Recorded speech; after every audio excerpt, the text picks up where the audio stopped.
Jackpot. That casino was old and forlorn.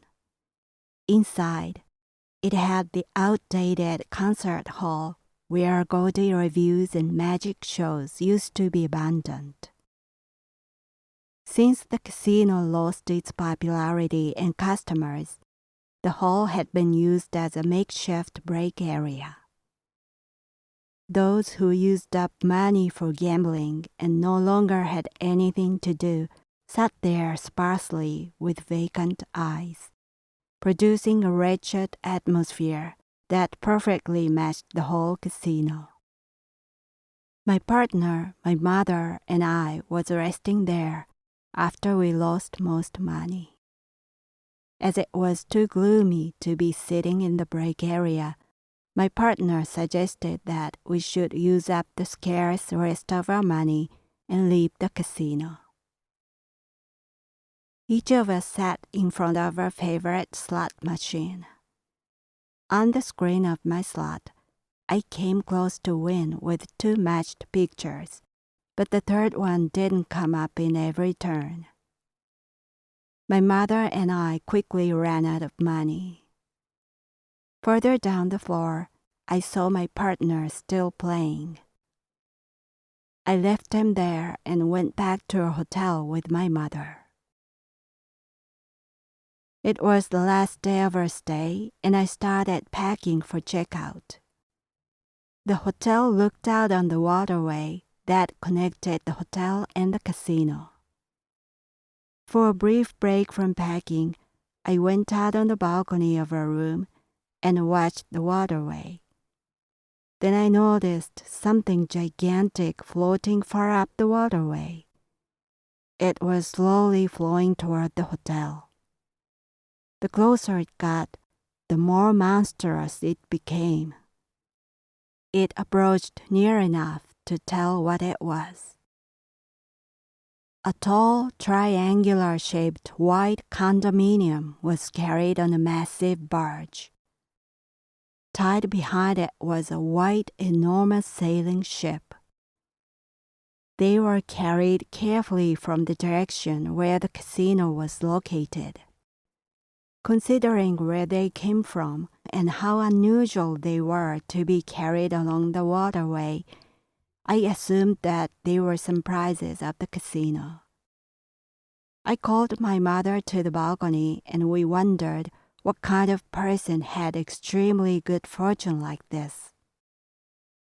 The barge and the ship stopped in front of the hotel, right under our balcony. There was the third boat tied behind the ship. A man was sitting in it, almost buried in numerous boxes and bags. It meant he was the winner. I gazed at the man with the biggest possible amount of envy, and I gasped. The man who won all of those was no other than my partner. I couldn't shout, couldn't scream, but was just speechless. I saw my partner getting off the boat and being welcomed by the hotel staff.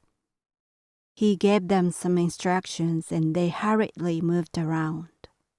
Soon, there was a knock on the door of our room. The bellboys brought countless boxes of shoes and bags of brand clothes into our room. Finally, my partner came in. He said calmly, "It's time for checkout." I told him that I hadn't finished packing, and he said, "It's all taken care of. I hired people to do the rest. We can just leave." We stepped out of the hotel. In front of my eyes, the white condominium gleamed under the bright sunshine. The white sailing ship gently swayed with its sails furled. I asked myself repeatedly, can anything like this actually happen? My mother said, "I've always wanted a condominium like this," and got on board the barge. My partner returned onto the boat. I was excited enough to jump in the water and floated by a swim ring that was connected to the boat.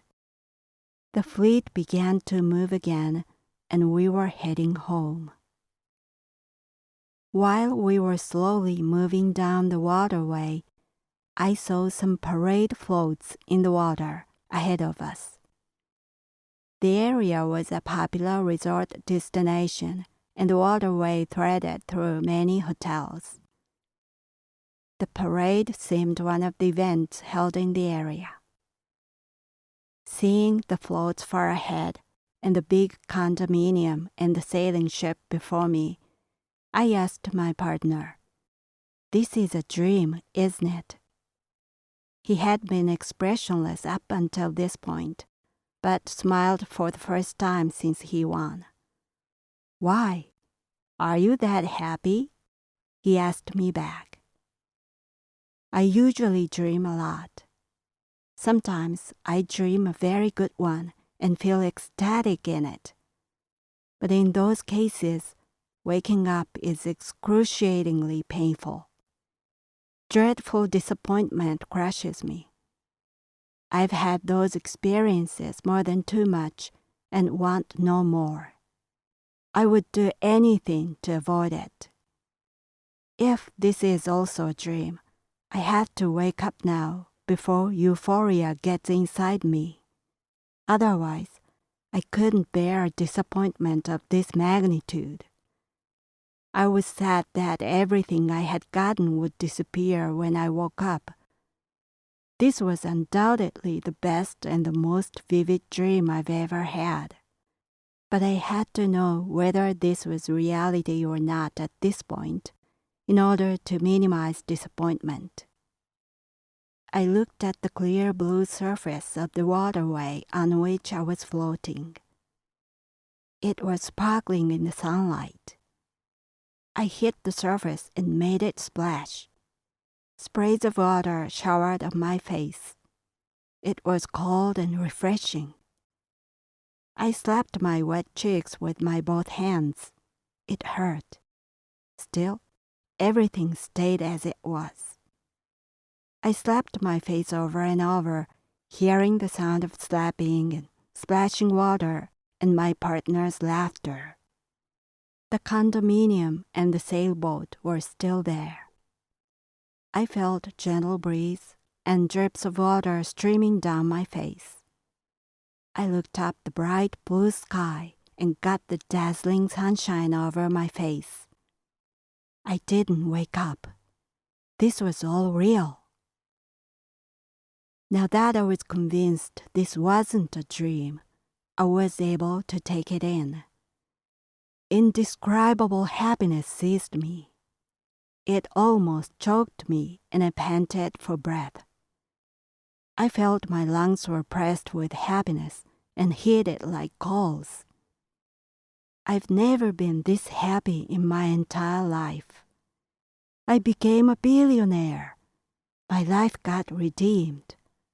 I was finally getting out of a prison and living in a place where I should be. I was filled with a sense of relief, peace, and freedom. I felt a lump in my throat. It was as if the heated coals in my chest reached the boiling point and were about to explode. Tears appeared in the bottom of my eyes. They began to liquefy my sight. I blinked to shed tears. I felt tears rolling down my cheeks. I opened my eyes again. Then, much to my horrible surprise, the sight remained black. I blinked again and fixed my eyes on the darkness. It was the ceiling above the bed of my room. It was completely beyond belief. Although I made sure so many times, all what happened was a dream. I was simply lying on my bed with tears streaming down my face. The sensation I had felt was so real that I even suspected this awakening was a dream. I sat up on the bed, bewildering. everything was gone along with happiness. I was dazed for a while without moving. I uttered several times, "Can't be a dream," because it was too real to be a dream. I made a mistake again that I've tried to avoid all the time. This time, the mistake was huge. The dream was too good, too vivid, and too happy. Accordingly, disappointment was really grave. I felt the massive disappointment was trying to squash me. I couldn't get up. I kept sitting on the bed and started weeping.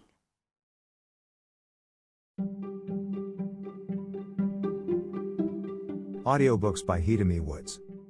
First audiobook, Japanese Dream by Hitomi Woods, on sale at online stores or apps. Second audiobook, My Social Distancing and Naked Spa in Japan by Hitomi Woods, on sale at online stores or apps. Apple Books, Audible, Google Play, Nook Audiobooks, 43 available distributors in total.